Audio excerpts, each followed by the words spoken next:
Okay, so Grit by Angela Duckworth. Very fun read, very interesting, a lot of really good examples. And I love when they bring the research in, because I'm such a, like, I want to know what the neuroscience is. I want to know what the research is saying to back up some of these concepts that make sense to me, but I love when science can kind of be brought in and explain why it is that this is happening. So I was thinking it would be fun. So everybody get out a piece of paper or a pencil or something like that. And if you, maybe when you read this, you went through this exercise, but this is the Grit scale, okay? And I'm probably gonna have to go out of full screen mode to be able to see everything here. So here's the Grit scale. Are you guys seeing this all right? I don't think I'm sharing. Oh yeah, there we go.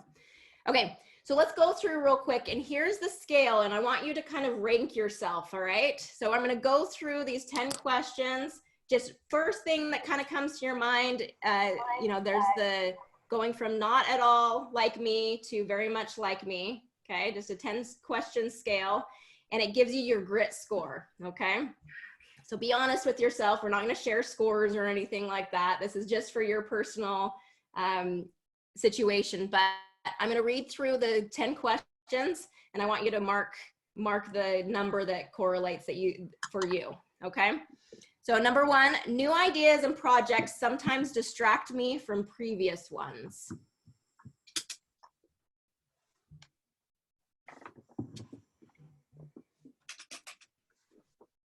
All right, number 2, setbacks don't discourage me. I don't give up easily.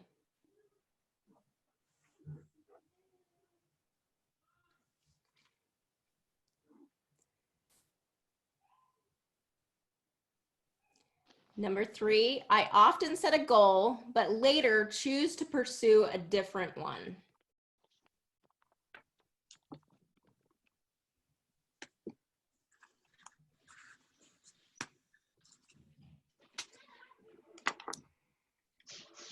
All right, number 4, I am a hard worker.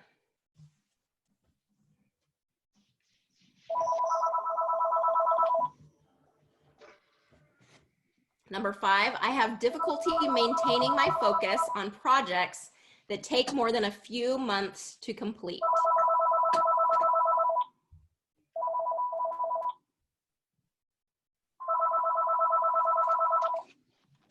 Maybe the person that has the phone ringing can mute themselves real quick. Sorry. No worries. All right, number 6, I finish whatever I begin.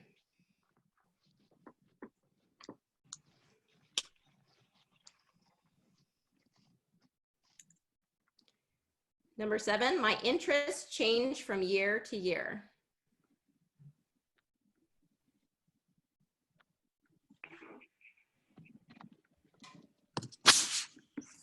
Number 8, I am diligent. I never give up.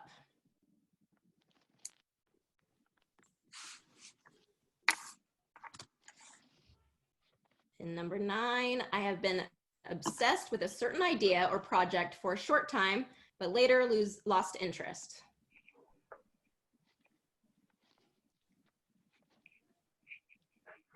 And then 10, I have overcome setbacks to conquer an important challenge. Annie, can you roll it down a little bit? Oh yeah. Thank you. Let's see. You might have to do that on your screen. I'm not, let's see, I can do that. Did that help? Yeah.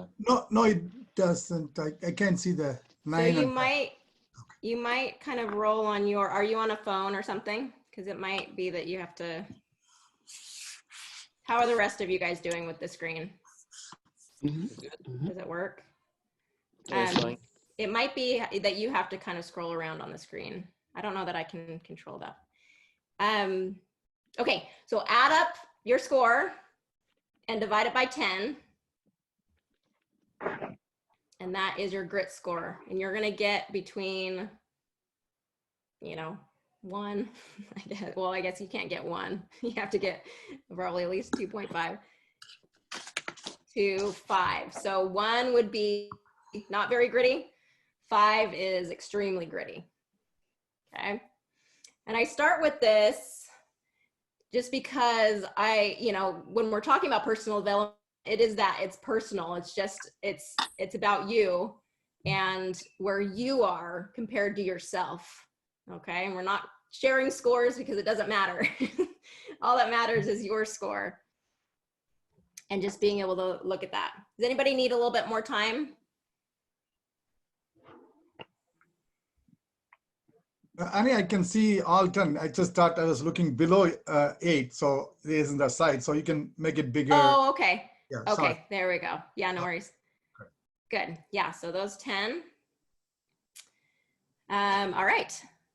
Okay, let's go from here. All right, so what is grit? What are we talking about? So someone with grit has enduring passion. They push through pain and frustration. Giving up is simply not an option for them. Okay, so this is kind of that core definition of grit. And the thing that I loved about this book is that she's talking about like grit can be learned and developed. That this isn't something that you either have or you don't have. It is, research shows us that we can develop grit. Now, as I was reading this, there was a scene in a movie that came to mind, and maybe this is for you too, but the movie Captain Marvel. So our family is really into the Marvel comic videos. I have 5 little boys and they all love the superheroes. So I was wanting to, so I'm going to do this real quick.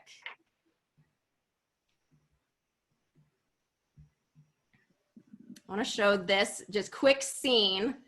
Maybe if you guys have seen it, maybe not, but so Captain Marvel, she's kind of like recognizing her power, right? In this movie, she's recognizing that she actually has more power and strength than she realizes. So this is the scene that I kept coming to mind when I think of grit. Are you guys able to hear that okay? I'm going to play it again. Just let me know in the chat box if the audio is not coming through, okay? All right, here we go.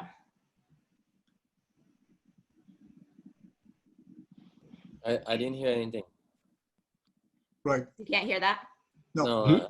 Okay. Yeah, let me try something real quick. Okay, share computer audio. There we go. Let's try that again.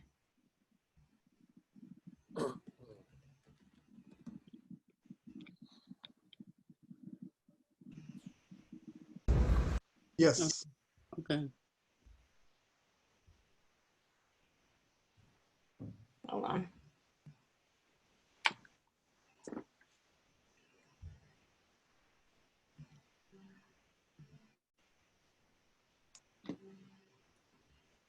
Oh, work for me.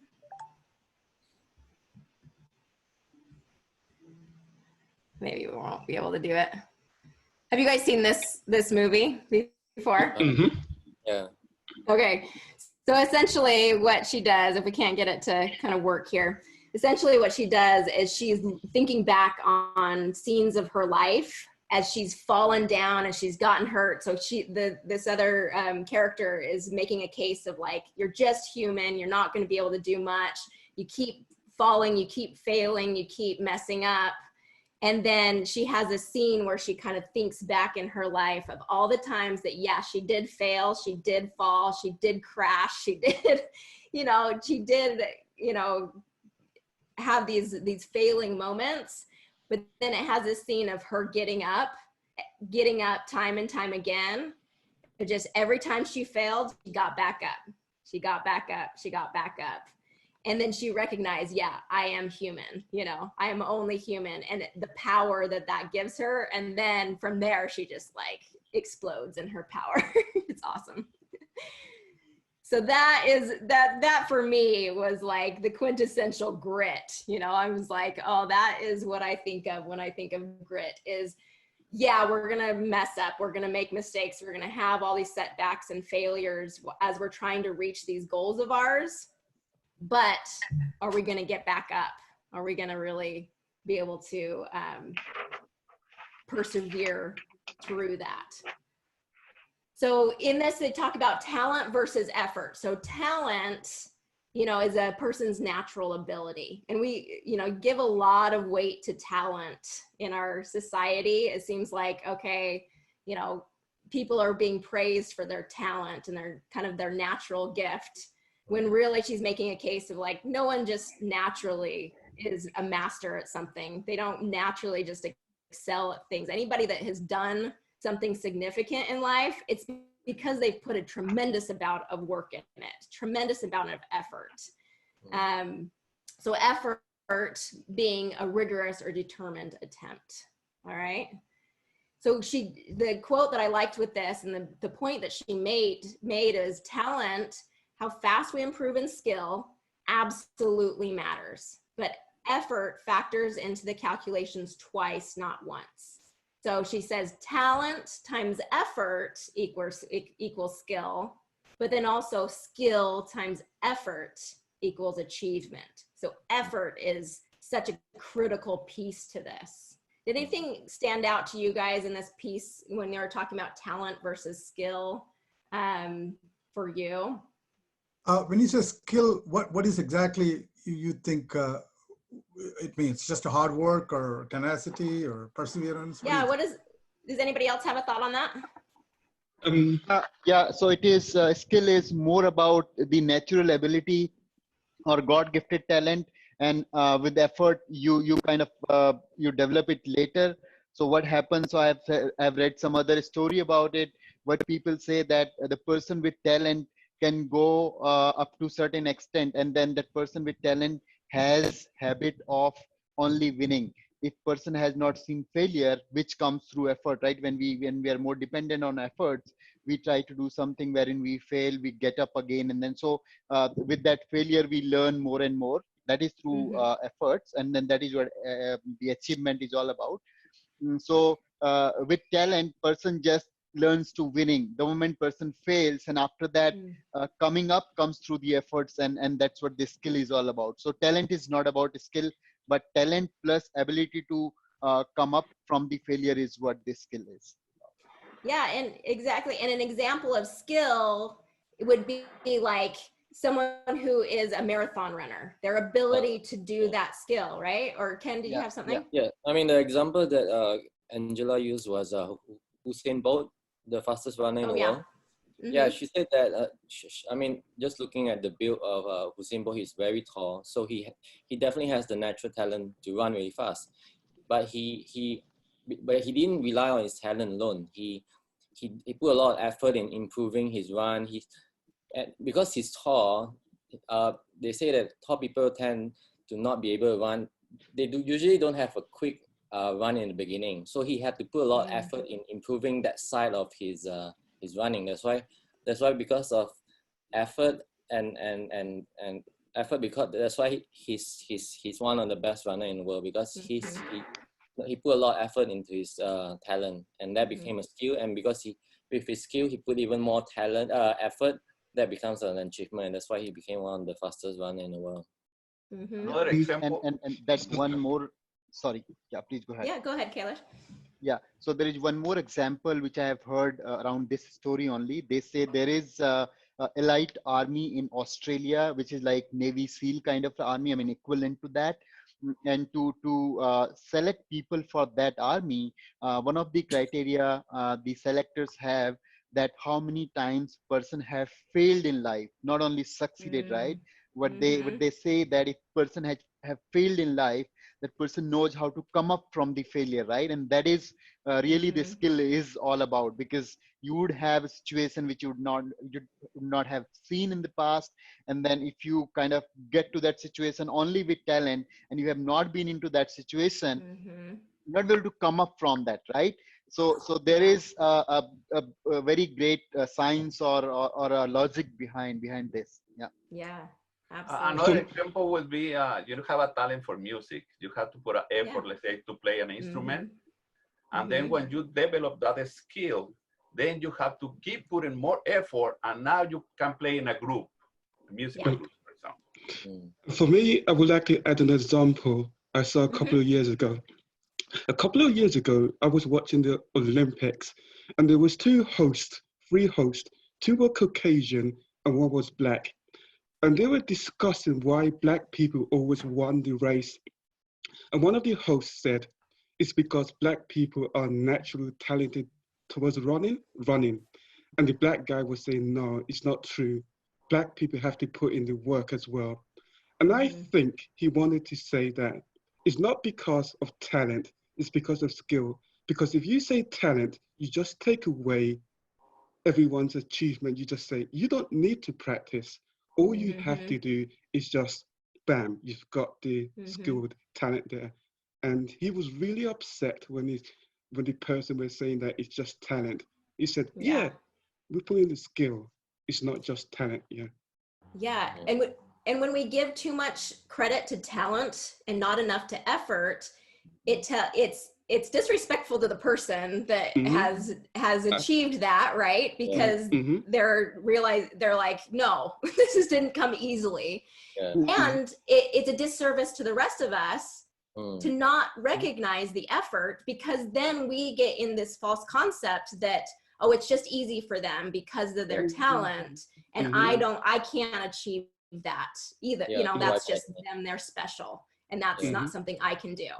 Whereas when we recognize the effort that it takes, that's when it gives us the power to say, oh, I can do what I want to do, and I can achieve the things that I want to achieve in life.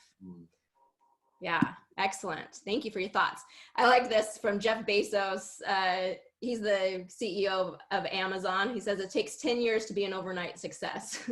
And I've heard this a lot, that it's like, yeah, we love hearing about these overnight success stories and all this stuff, but what we don't tend to recognize is the 10 years before that of development and work that goes into it. And I think that especially as we're working through Pronunciation Pro, just having that mindset that like, it just doesn't come easy. I've always steered away from, I want to attract gritty people that are in to get results, right?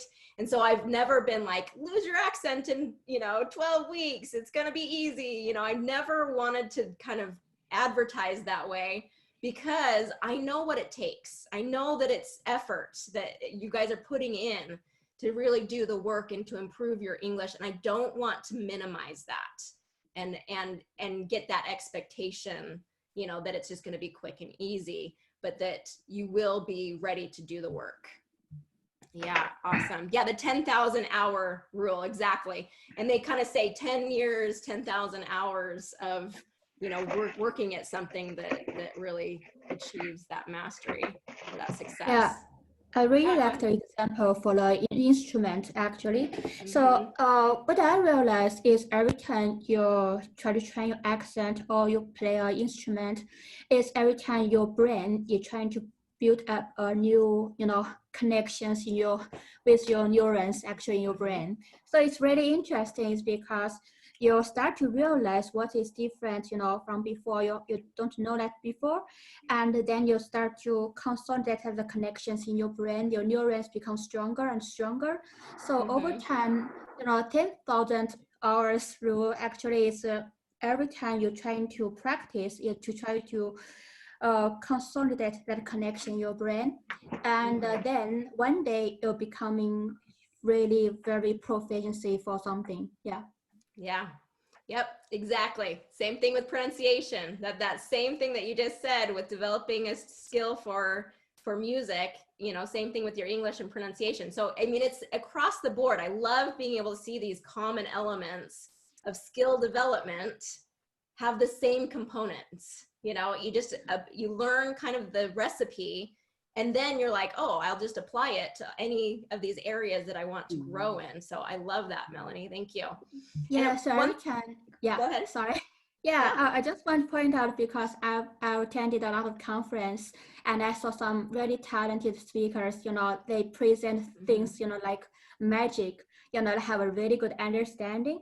And also they can point out things, in an easy, understandable way. You think everything just comes like magically, but actually underneath, it took a lot of practice. Let me practice like presentation every day, accents, for example. So a lot of practice in there, but we don't know that. And we think people who is talented because they put a lot of efforts in it, and we don't see it. Yeah, that's it. Yeah, that's so such a great example. Yeah, there is no overnight success because 10 years they may practice a lot, and you see it, you think is yes overnight. Yeah, that's it. Absolutely, absolutely. That's Let yeah, go Jorge. Let me read something that I highlight and reference.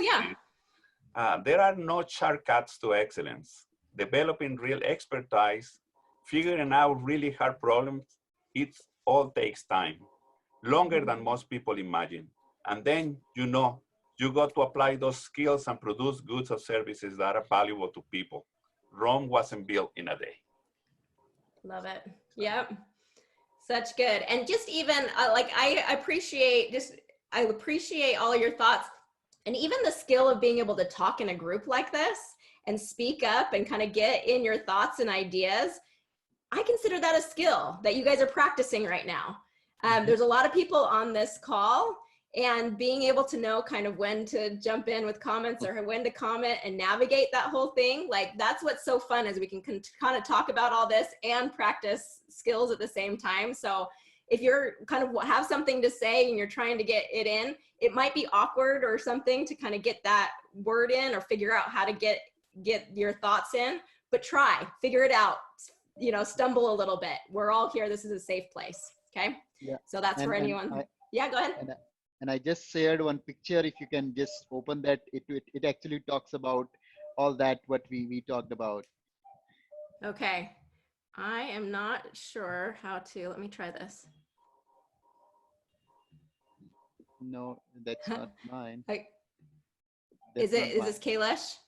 Yeah, but this is not mine. I said something. Yeah, that is the one.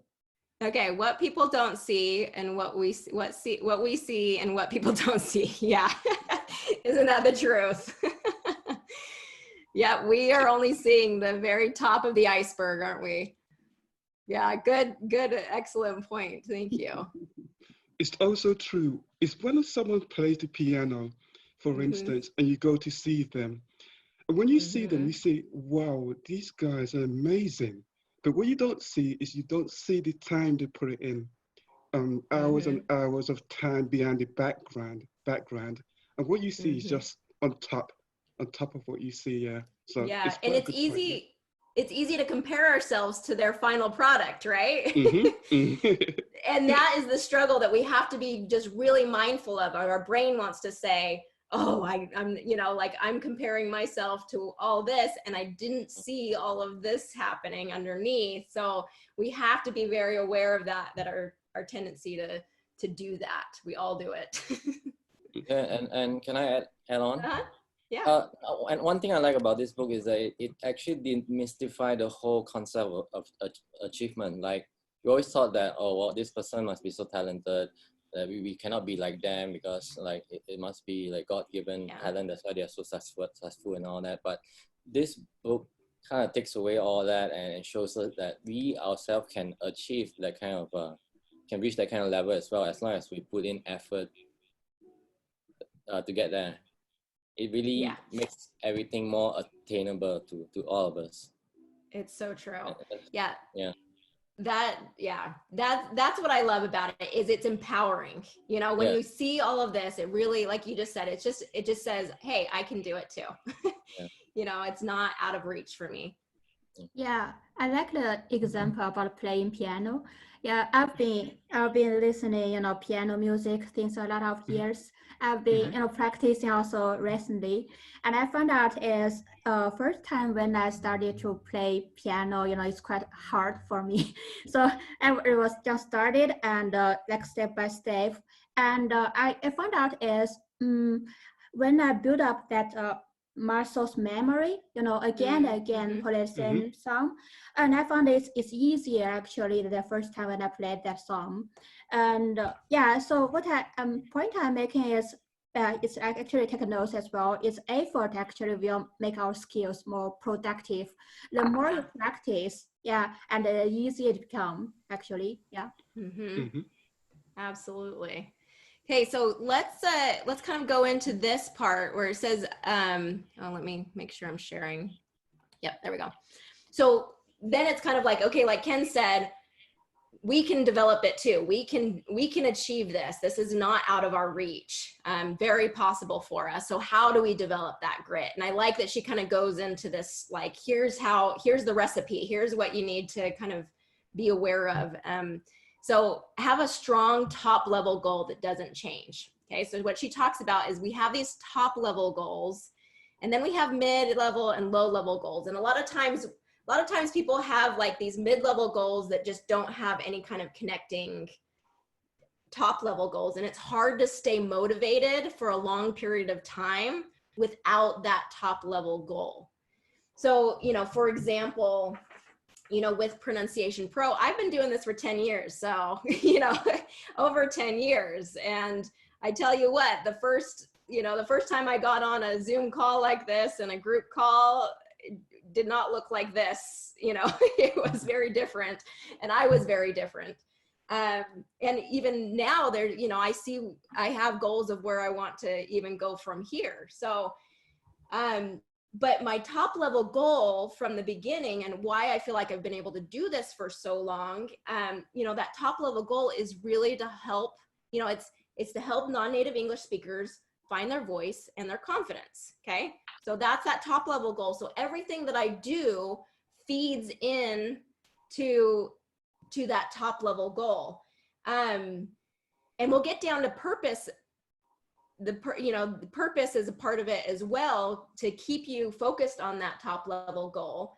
My purpose has always really been so that, and any of you teachers out there recognize this, is that my highest desire and my why is to be able to, the good that I'm doing in the world here of helping you allows you to then go out and do good in the world and do your best work. And that's what's so motivating to me, is I see that this is the small part that I can do to help you become what you can be. And I see that all the potential, all that you guys can accomplish and already are accomplishing.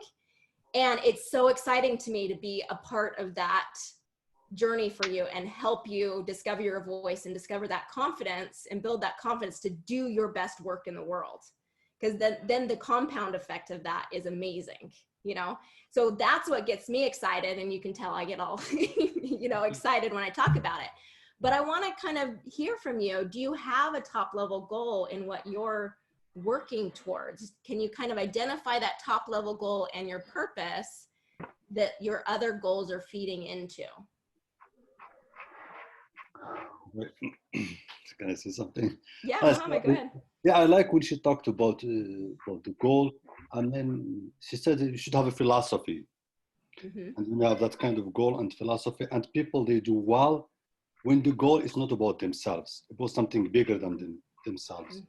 For example, you want to help your family. For example, you have a lot of immigrants, they do well and they work harder because it's not about themselves, because they want to save a family in third world country or something like that. Also, when you have like a goal, you think you're gonna save the humanity. Like a lot of people, they go far in science and biology or something because they feel like they can contribute to something bigger than themselves. As a teacher, I feel that way too. When I feel like, okay, I work harder now because I feel like the harder I work, the more it reflects on my students.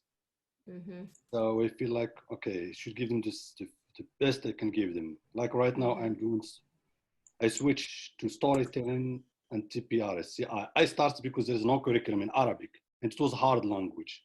I was teaching grammar, and I was losing students, and it was not fun. Then I started making stories with them. It's hard. And they include them. So it was more fun. Then it was so good. So the principal came like to my school like 4 times to my classroom. And now the whole school is supposed to do that method. I'm teaching teachers right now. That's awesome. And they have my education was even languages. I got my master's in math education. So it's not okay. magical, so it's not even magic. It's just when you're not about yourself, about somebody else. I agree. It's about. It's not just about you. It keeps you going. It gives more meaning because I don't think we are selfish. Once No, you I think that survival mode, it's something bigger than that. We're gonna be something bigger than ourselves. Yeah. So I agree with that kind of philosophy, and it has to be some noble kind of thing where you can feel proud about, right? Exactly. Yeah. Similarly, for me, it's more about my family, my daughter, and all that. And then and if I look at this picture, Annie, this actually goes there, right? So if I want to do something for my family, then I need to have some financial goals, and to do those financial goals, I need to be a little better in whatever I'm doing, and to do that little better, this one pronunciation becomes one of the key, right, to succeed in career. So that's how it adds to that. And then the reason why I keep dropping it, because something more prominent comes towards my larger goal, and then this kind of finds kind of gets dropped from the main goal, right? So I've been into these kind of program for long, but then I keep dropping it sometime. I'd be honest. And I like that you said, I mean, the action to get to our top level goal, those are going to shift and change from time. Like Muhammad was saying, I was working on grammar and that wasn't working. So I had to shift it and say, okay, to get to this top level goal of mine, let's try stories. Let's see how that goes. And that's where he's found more success, you know, in that achievement of that top level goal. So there is going to be goals. There are going to be goals here. They're going to shift and change from time to time. And it might be because, you know, you're saying the motivation is really coming from your family, and doing pronunciation pro is working towards that goal. Well, if something happens in your family and you have to do take care of them in a different way, and you have to drop that goal for a little while to be able to focus on your family in a different way, that's just how it needs to be. But as that shifts and changes, then you can kind of bring that goal back. Like you were saying, you kind of bring it back. You've taken care of the immediate need and of the family, and now you're kind of back to that goal of Correct. Yeah, actually, I love that. Because of these programs, I mean, the kind of calls we have right now, so these things help people like me to come back and make that priority again, right? So if I have dropped it, and I'm still connected through the community, it will come, it will be there in my mind, back of my mind, saying, okay, the moment I finish this should become my priority. Otherwise, time just fills in, right? I mean, if you don't do anything, still time will fill in. 24 hours would go, and then months would go, and then years would go. Yeah. So I think the work you are doing is really great. I mean, this should ensure that people like me who drop the goals, that it will help us to remain connected and then come back to the goal again. Well, good. Thank you. I'm glad for that feedback, because for me, just like Muhammad, I've been trying different ways. I'm like, I got to keep, my students motivated to stay with it. And part of that is to bring in, help the community become stronger and have more things that are engaging to people. So it makes it fun. We want to do things that are fun, that are building our skill, but also fun. So Anthony, I saw your hand. Yeah, I'm sorry I joined late, and I'm excited to join this group. Personally, good. I'm glad you're here. Yeah, I got a bit mixed up. That's why I didn't communicate. I wanted to listen and hear what is going on. Yeah. Basically, my bigger picture is to improve on my communication. I've had a big challenge in my communication. So basically, in terms of a full range of communication, from having confidence to be able to communicate and tell my stories, because I've realized communication, if you are able to communicate and be able to motivate your audience by being able to be exciting, by having the right accent, saying the right things, being sensitive, because you must be able to understand the audience that you're dealing with, and even listening, because all the aspects of communication in terms of listening, the aspect of even being able to manage and know what exactly is, even understanding your topic that you're dealing with. Yeah. Yeah, absolutely. And it comes with practice, right? You just get that Yeah. repetition and you get that practice. Perfect. Yes. Also, One of the biggest problem that I've had is in terms of being able to assert myself. Like now, when we are in a group like this, how you can be able to assert yourself as you listen to other people and you remain within the topic. And I think it's, as you say, it's practice. Yeah. Yeah. Yep. We're going to give you as much opportunities to practice here, but then also you have to be looking for other opportunities to practice in your daily life. Yeah, yeah. As much you as know possible. What? Let me read something I highlight in the book too. Okay, go ahead, Jorge. Is the experts do it all over again and again and again until they have finally mastered what they set out to do. Until what was a struggle before is now fluent and flawless. That, my favorite quote on exactly that same thing is, that which we persist in doing becomes easier, not because the thing has changed, but our ability to do it has increased. So you'll see that it just keeps getting easier, not because anything changed about that, you know, that element, but we're getting stronger. We're improving in our skill. So that's awesome, Jorge. Hey, Hosang, I see your hand up. Oh, yes. Thanks, Annie. I want to share my opinion and idea, especially the goal. The goal have to be a strategic goal, because the theory is that if we use the one small domino stick, one domino stick can actually break the 1.5 times bigger one. The second one can break another 1.5 times bigger one. If you keep doing these tasks, maybe within 7 or 8, it will be bigger than the Eiffel Tower. If we continue this one 13 times, the length will be reached to the moon. So in other words, that even if we may look at the biggest goal, but start small, which we can afford now, that can fall down 1.5 times barrier.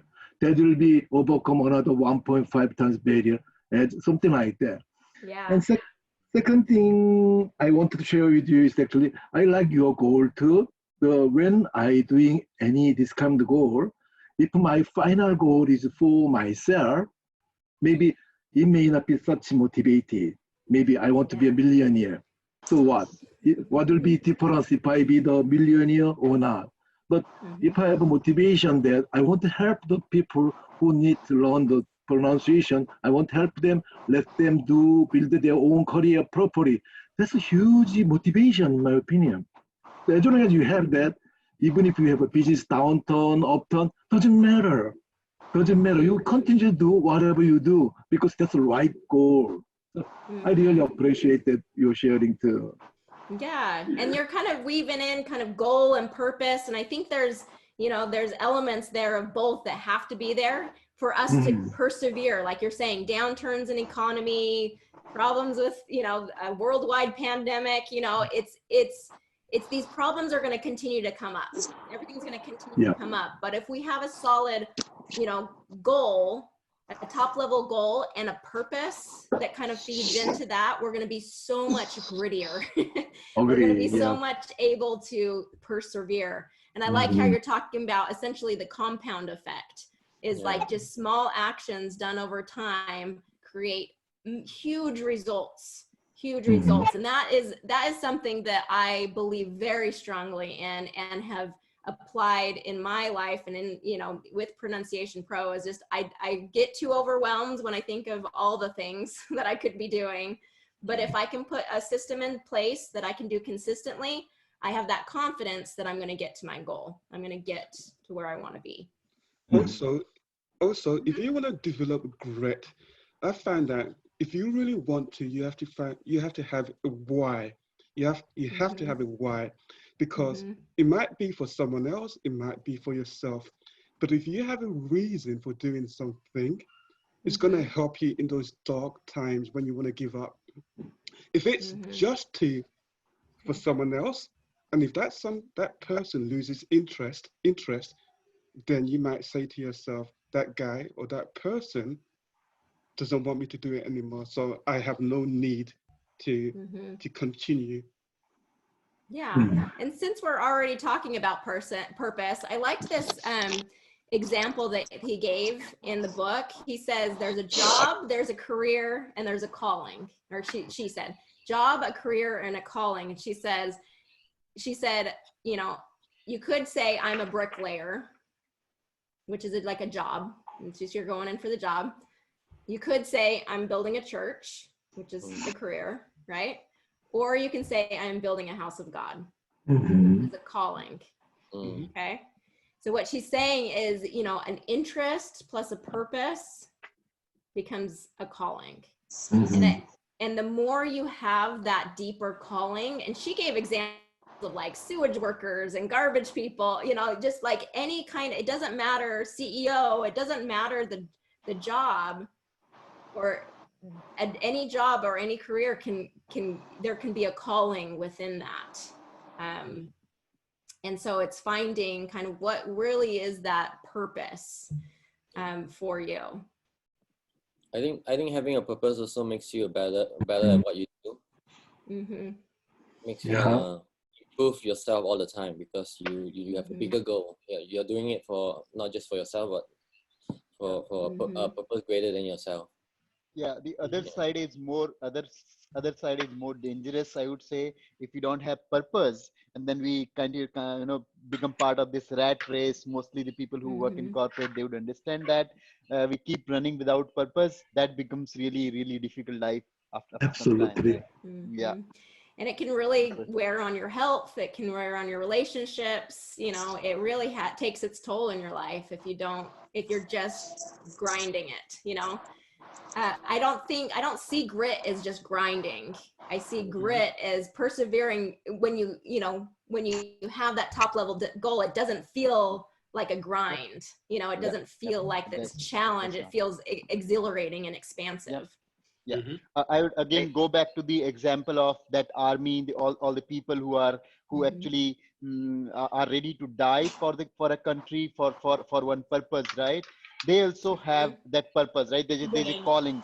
Without that noble thinking, without that purpose, is like really difficult. I think sorry, we're getting some background. I'm not sure who it is. Okay, sorry about that. So without purpose, I mean, they have great calling, right? And then it becomes so strong. That calling becomes so strong. They don't think twice, actually giving their life for country or for some purpose, right? Yeah. Yeah, which you absolutely have to have when you're doing something as, you know, as challenging as the Army or Air Force, or what you're giving your life for that cause. Yeah. Basically, when you have a purpose, you have depth.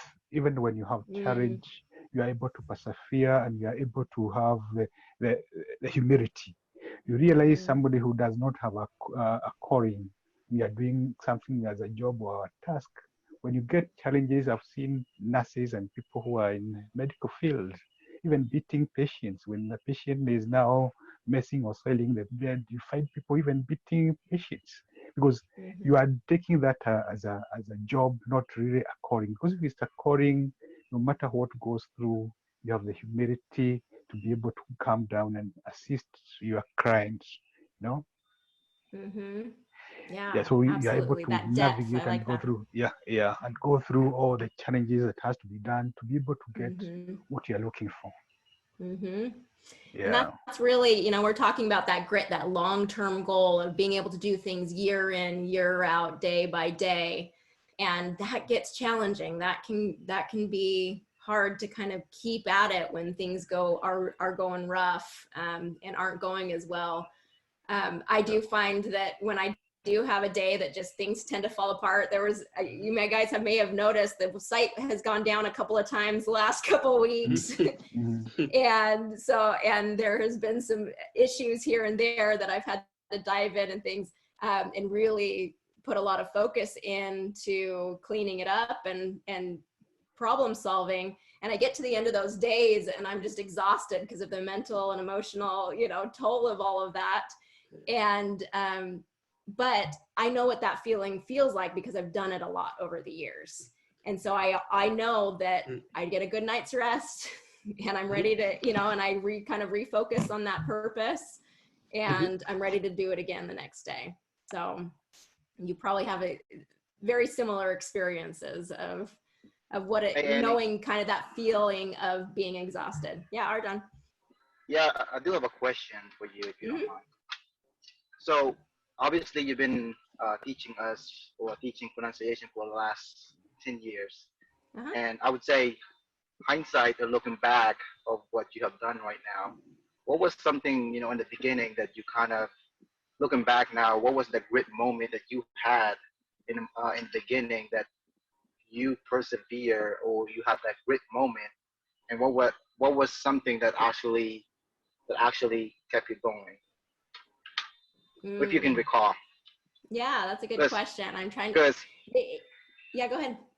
Because you don't, you know, obviously you don't become like you said earlier about Jeff Bezos.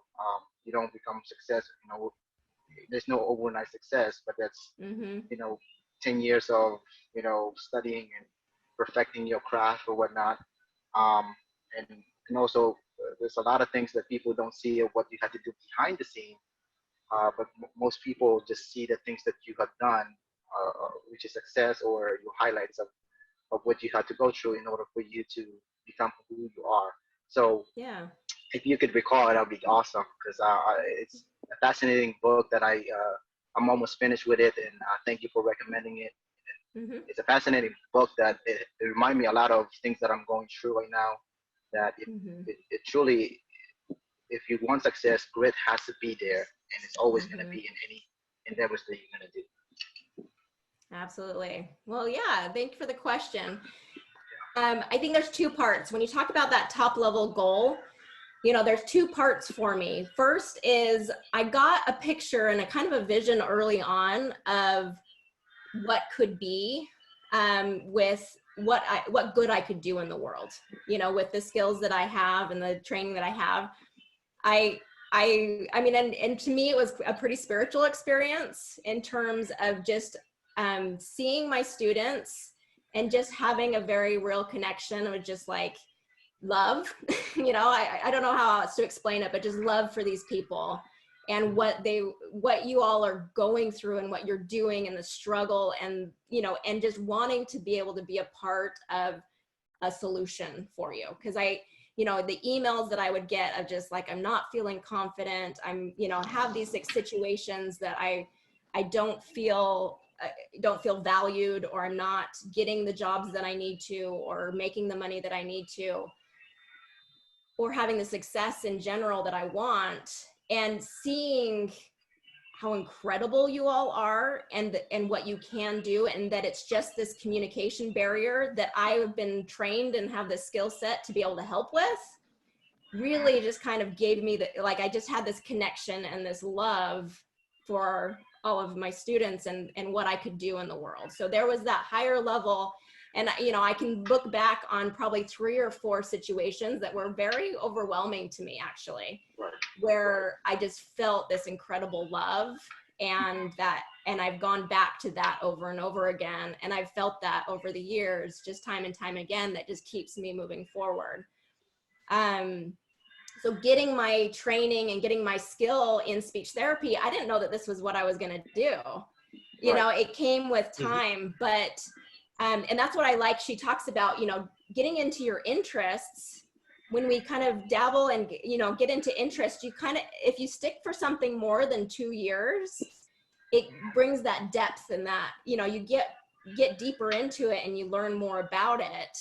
And I think it was interesting because early on, I knew that this is something that I was interested in, but it wasn't until later, I mean, probably 5 years, 6 years into it, that I was like, oh, wow, this really is something that I deeply love and can do a lot of good with.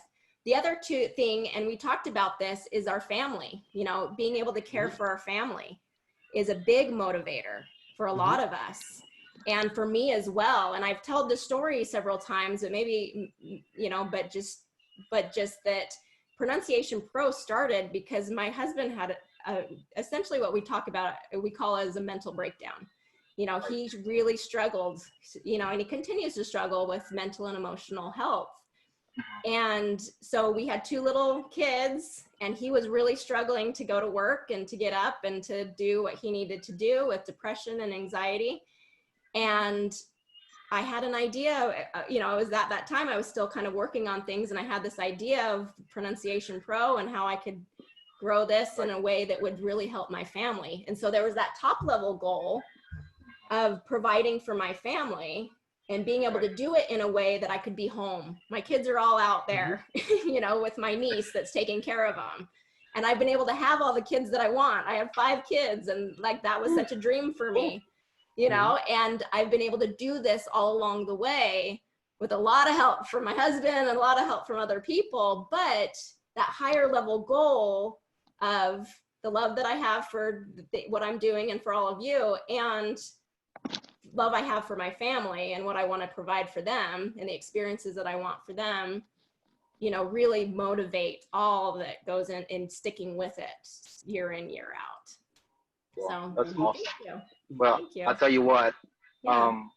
because of the grit that you have beginning and the things that you had to go through, managing your family, obviously, but also having that bigger why, the grit that you had to go through and the perseverance, you look around right now and I just observe, and just like all of us are here because of what you had to go through. And so I personally want to say thank you, because of what you had to go through, I have learned so much from you and the classes and the students you have. And so thank you for having a grit, because it's a good reminder that the things that I'm doing right now it would cost something bigger than I am.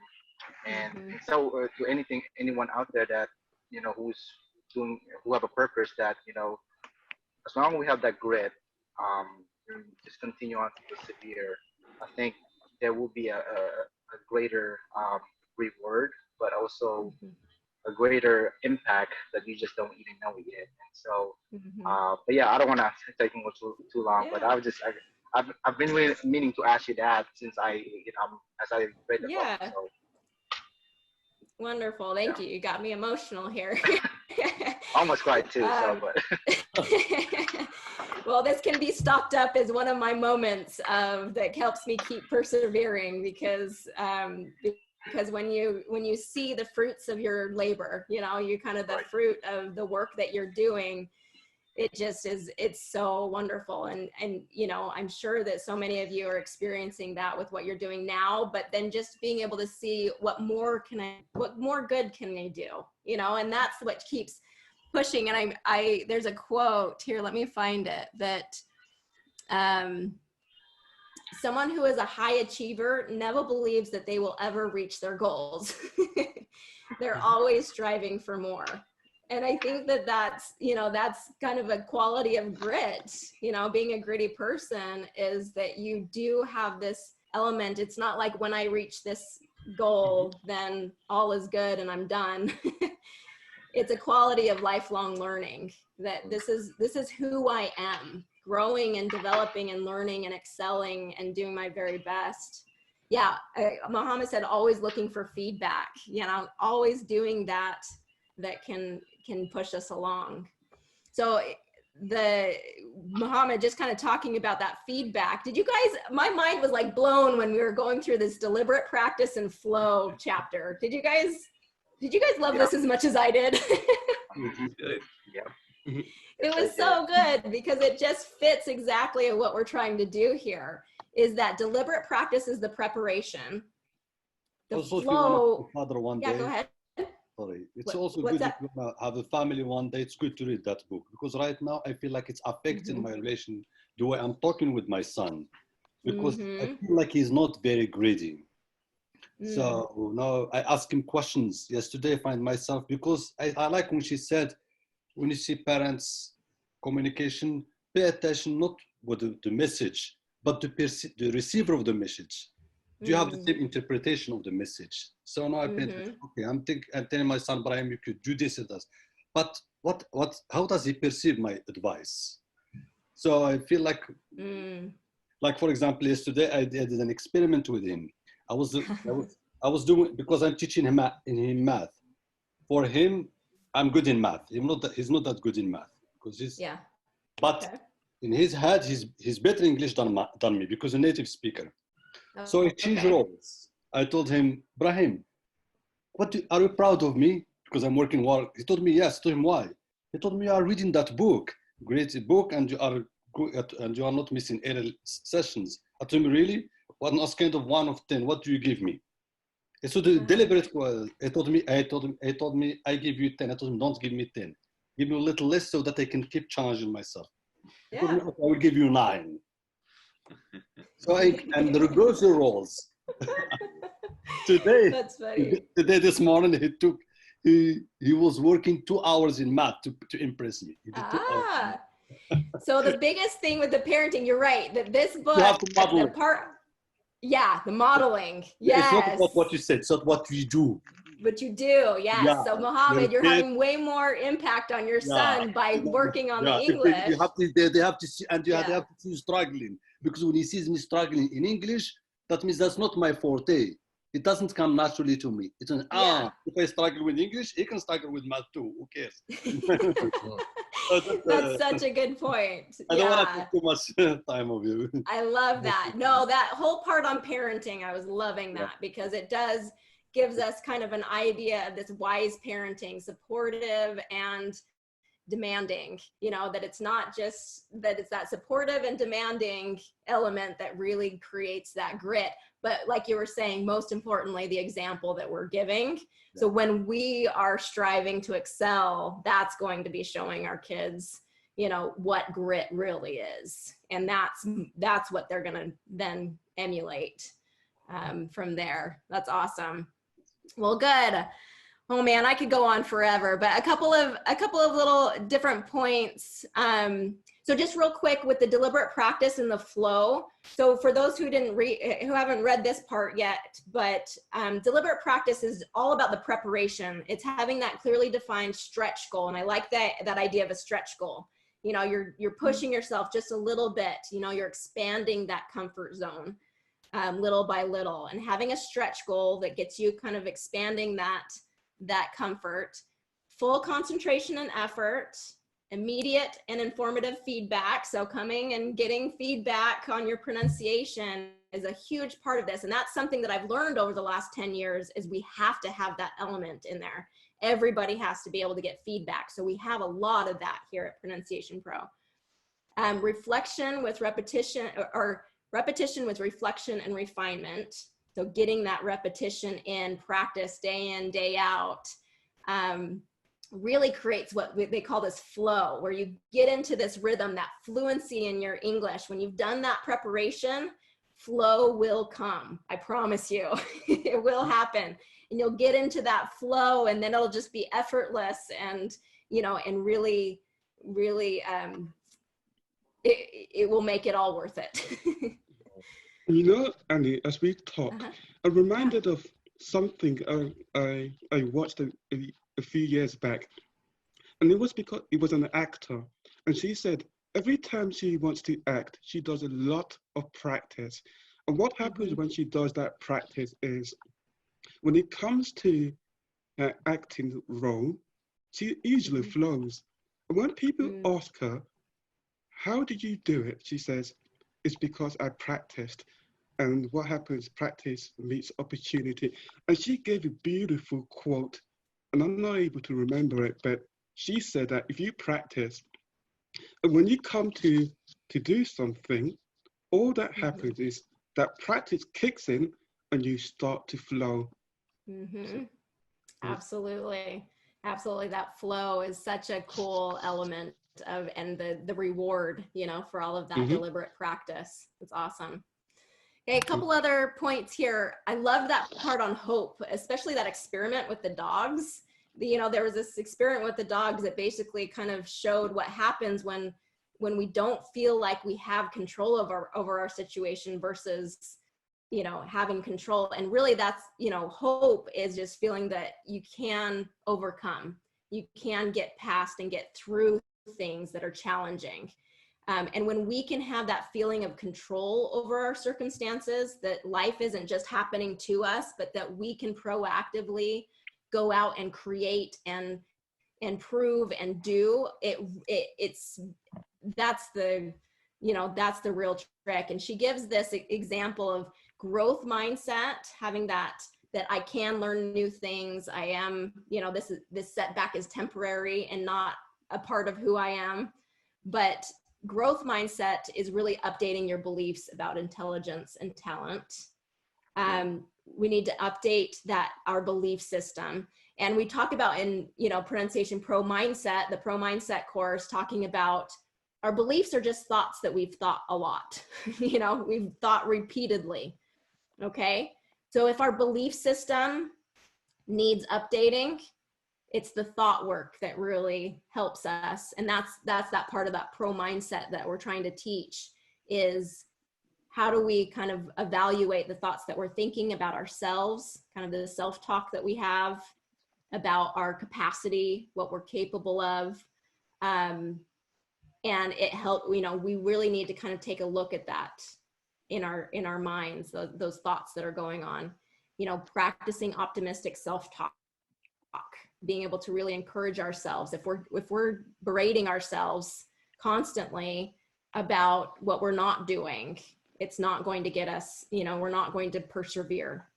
Okay. But if we can really be looking for what we are doing and how we can kind of stretch just a little bit, it's going to really help us. And then just asking for help, coaches, mentors, teachers, therapists, whatever it is that you need, it's important to get that help. And, with my experience with my husband and the mental health, we tried to do it alone for a long time and just really didn't have a lot of success with that. It just kept getting worse and worse. But once we kind of opened ourselves up and stopped the shame of it, kind of got out of the shame of it and said, no, we do need help. We do need mentors. We do need therapists. We do need help. It has opened up everything for us. And has helped teach me worlds that's not only benefiting me personally, my husband, but then also our family, our kids and everything. So just, that hope that there are answers to our problems. We have to have that to be able to keep moving forward. Otherwise we just give up. All right. So as we kind of, I talk about the pro mindset of just like the thoughts that we have, really we have control. The hope is that no matter our circumstance, we have control of what we're doing. And just wanted to give some gritty thoughts, examples of gritty thoughts that we can kind of work into our lives. Is, there was an example of a professional swimmer that when she was a child, she was swimming and then she'd hold on to the side rail, and then she's swimming and she'd hold on to the side rail.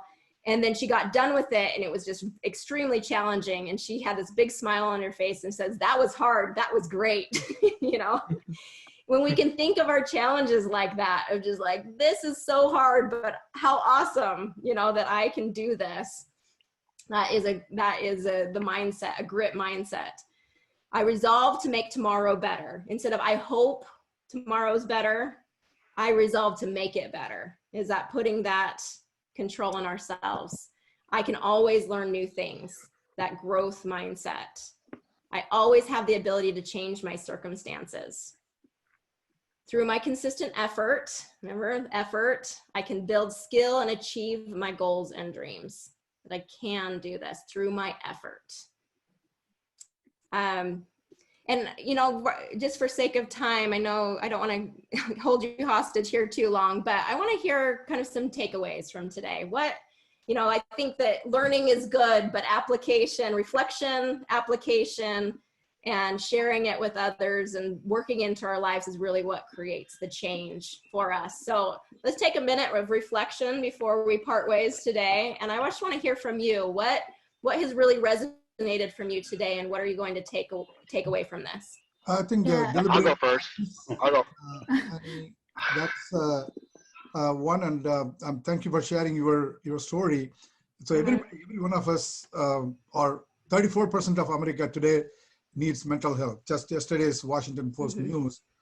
So in these difficult times, this kind of a book and giving you the methodology, specifically the deliberate practice and feedback. So in Pronunciation Pro, the feedback is such an important thing. It's like Toastmasters International.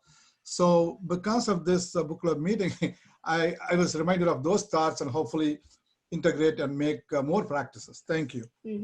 Thank you. Yeah, I appreciate that. And, you know, I love that you just kind of, you know, gave your takeaway and kept it short so we can all kind of get in a little bit here, because it sounds like we probably have some that need to go. So yeah, I'll go second. All right, go ahead, go on, Arjun. Yeah, because I gotta go back to work. But as far as just pronunciation, I think I love what she talks about, deliberate and specific practice, and so that way you can flow.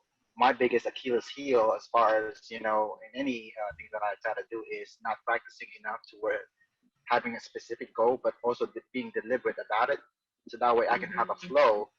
But oftentimes what had happened was whenever I don't practice enough, or whenever I'm not prepared enough, it doesn't flow as the way I want it to. And so, but that was something that I, as far as I want to apply it to, you know, pronunciation, but also all aspect of my life. So thank you again for the recommendation. Yeah. Great, thank you, Arjun. Enjoy work. Something I get Try not to. Yeah, Jorge, go ahead. That we have to focus our attention in the deliberate practice in those things that we feel that we are not 100% sure that we're doing right. We need to practice and practice more on those points. So that way we're going to start being fluent. Yeah. So that was my only take.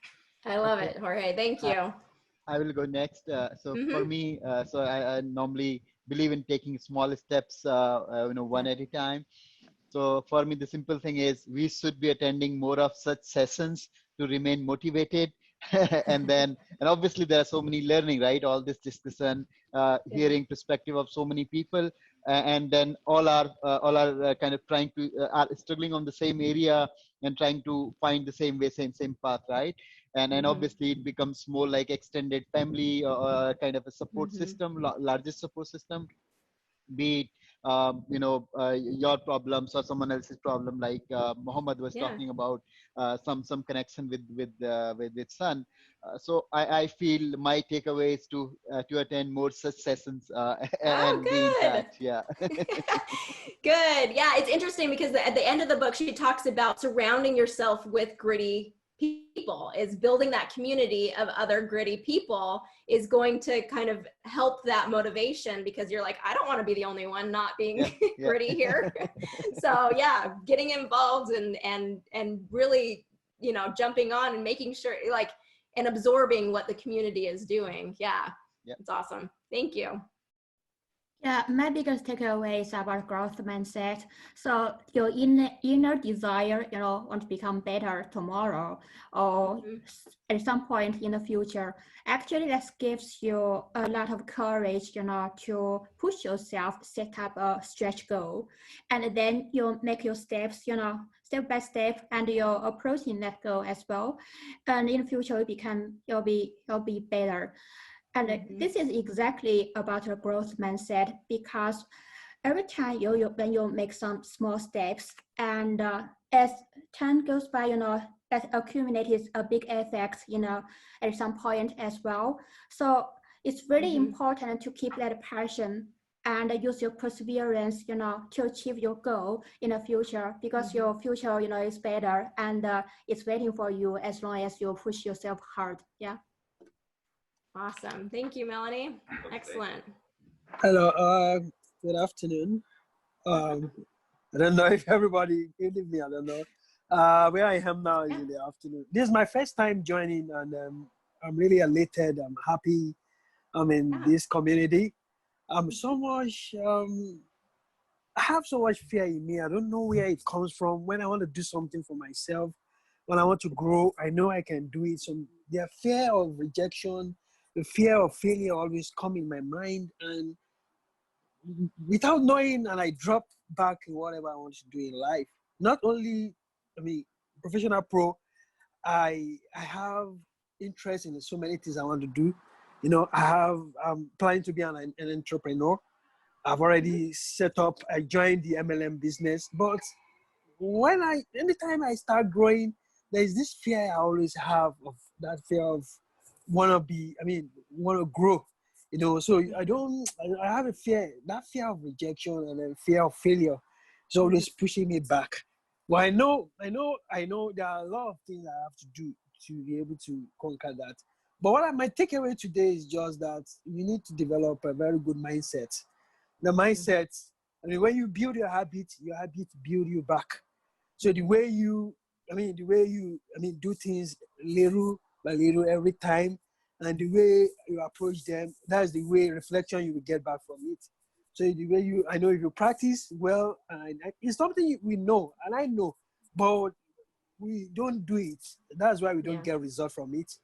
So I have joined the program like a couple of weeks ago, and I'm hoping that I'll be able to push myself more to be able to achieve more. Thank you. Yes, awesome. Yeah, and you have and that's a common struggle for all of us. And so I think you're in the right place. It's just a matter of showing up. You know, you just show up and kind of do your best, do better than the day before. Just kind of keep moving forward. And I'm excited that I'm working on this Confident Pro Mindset course, and it's addressing all of those fears that tend to be within our community, the fear of rejection, fear of, speaking up, fear of making mistakes, all of those things. So I'm really working hard over the next couple of months, here to create that course and get it out to you. Because I think that's such a common element that's keeping you from feeling that confidence, and so many of us from feeling confident. Awesome. Annie. Yeah. You go first, Anthony. Yeah. Go ahead, Anthony. I've learned that you must first of all acknowledge the situation where you are and that you need to change. So you must develop that change mindset. Make a choice. You stop the autopilot that you want to continue the same way that you're doing things. By doing that, you must make a deliberate move to unstuck yourself or to improve, because there will be challenges. So you must be able to persevere, focus, and you must have your goals clearly spelled, because you must have self-control in whatever. You must have control of the environment where you are. Like even this session that we are having, there are many other things that you would have gone to do, but you must make a conscious effort and must be intentional. And you must also avoid distractions. You must be positive in this journey as you make the choice to be able to consciously improve. And as we are saying, we have many fears. That we have fears of rejection, we have fear of what will other people say. So as we practice and do self-observation, and as the thing of having a mentor, somebody, a coach, somebody who can tell you, yeah, you are improving. When you started, this is not how you are. And one of the things that you have said about fear and even being a good communicator is to prepare. Preparation. I think you have talked about preparation. So if we are prepared, even the self-confidence that we are talking about will come. So we must be mindful of what you are saying, and you must listen to yourself. And in communication is where you listen to yourself, and you must be very sensitive. What you even talk about the emotional intelligence, because you must understand who are you dealing with. You must understand the topic that you are addressing, and you must also listen to yourself. You can keep coming back to make sure that you communicate. And I think as we go along, it's a great opportunity that we have listening to one another, even building confidence, because once in a while you think that you are alone in all these things. We have the knowledge, but sometimes we lose the confidence. I want to thank you for creating this opportunity and even being even persevering in the challenges that you have been going through to sustain this program. Thank you. Thank you, Anthony. That means everything to me. I love your thoughts there. That's great. Ken, go ahead. I don't really have anything to share. I just want to ask you a question, because Oh. I'm the one who recommended the book to you, and I'm embarrassed to say that I've not finished the book compared to you. So I'm just what's funny is my husband kept teasing me of like, you better finish this book if you're going to teach about grit. Right. So I guess you had an external factor to get you to finish it.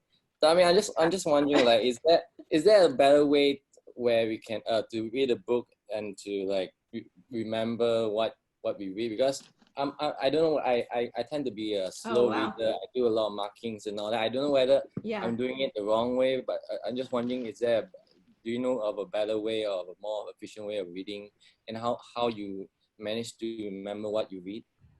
Yeah, so here's what I've done, my method, and I've kind of tried a variety of things over the years, and this is what works for me. I rarely have time to just sit down and read a book. You know, I have 5 kids, so they don't like me sitting down and just doing something for me. So I'm usually listening to the book, and I usually have my phone next to me. And when I hear something that's, you know, that like really stands out to me, I go like this, because I pause my earphones, and I write it into my notes on my phone. So I write it into my notes, and then I keep listening, and then I'll stop and write it into my notes. But then I also go to prepare for these presentations. I go and look for outlines of the book to help kind of refresh and help build kind of a framework to it. And it helps me kind of bring structure to it, because if you're just listening or reading, sometimes there's not that visual structure that helps. But I look at different outlines and summaries that people do of the book, and it helps refresh what I've listened to and helps bring more clarity into how the book is organized. So you tend to listen to more to audiobooks than read and actually reading the physical book.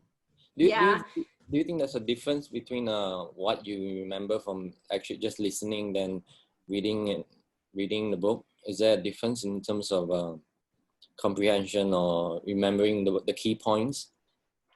I think it's different for everyone. I think it depends on your kind of how you learn. If you're more of an auditory learner or a visual learner, or where you are in your English, because sometimes listening to it might be hard to kind of follow along, but reading the words might be helpful for you.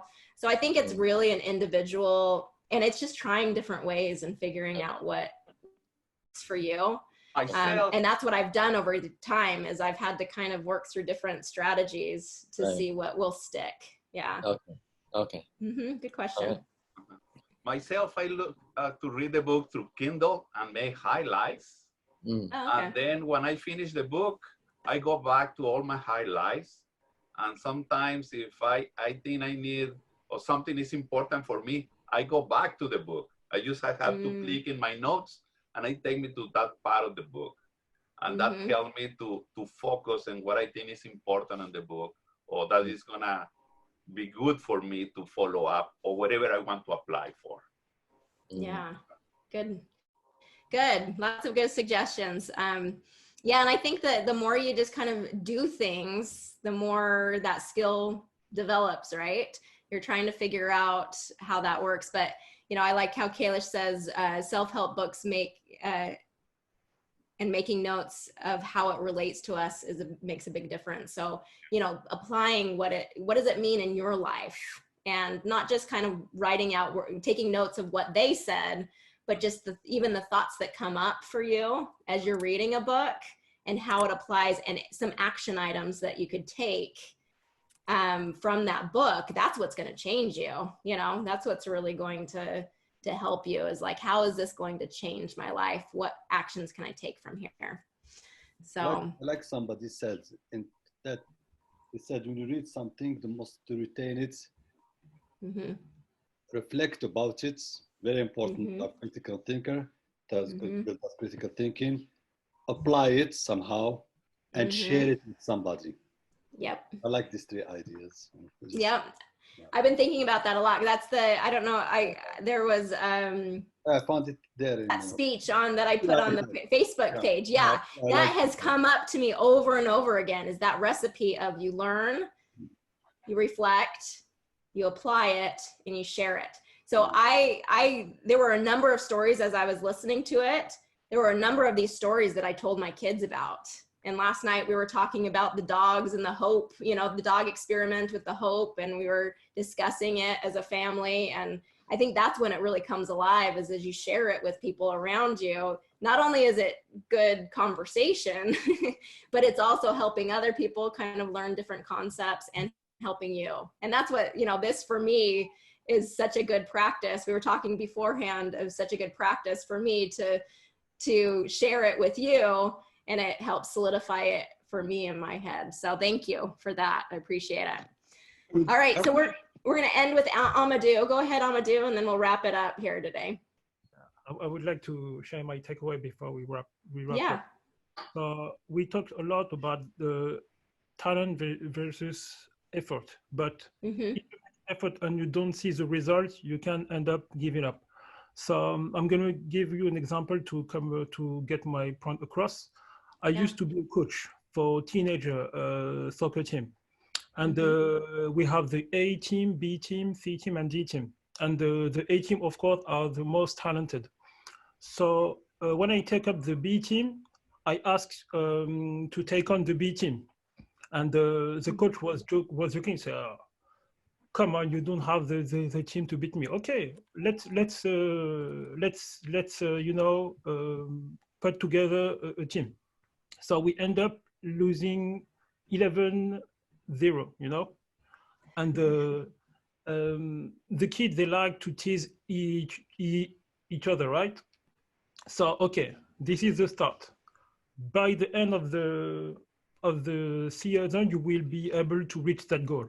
You know, oh, Amadou, you did that because you wanted to humiliate it. No, I want just you to be realistic to set the goals. So I trained them for months, and then a few months later, I asked another game. You know, he said, "Oh, come on, the last time you lose 11-0. So what's your point? Okay, let's do a match and see." And we ended up with a draw. And by the way, he cheated at the end, and he lost 3-2. And my coach was like, "Oh, it's amazing! How did you do that?" We work a lot, you know, effort, you know, the whole thing that we see.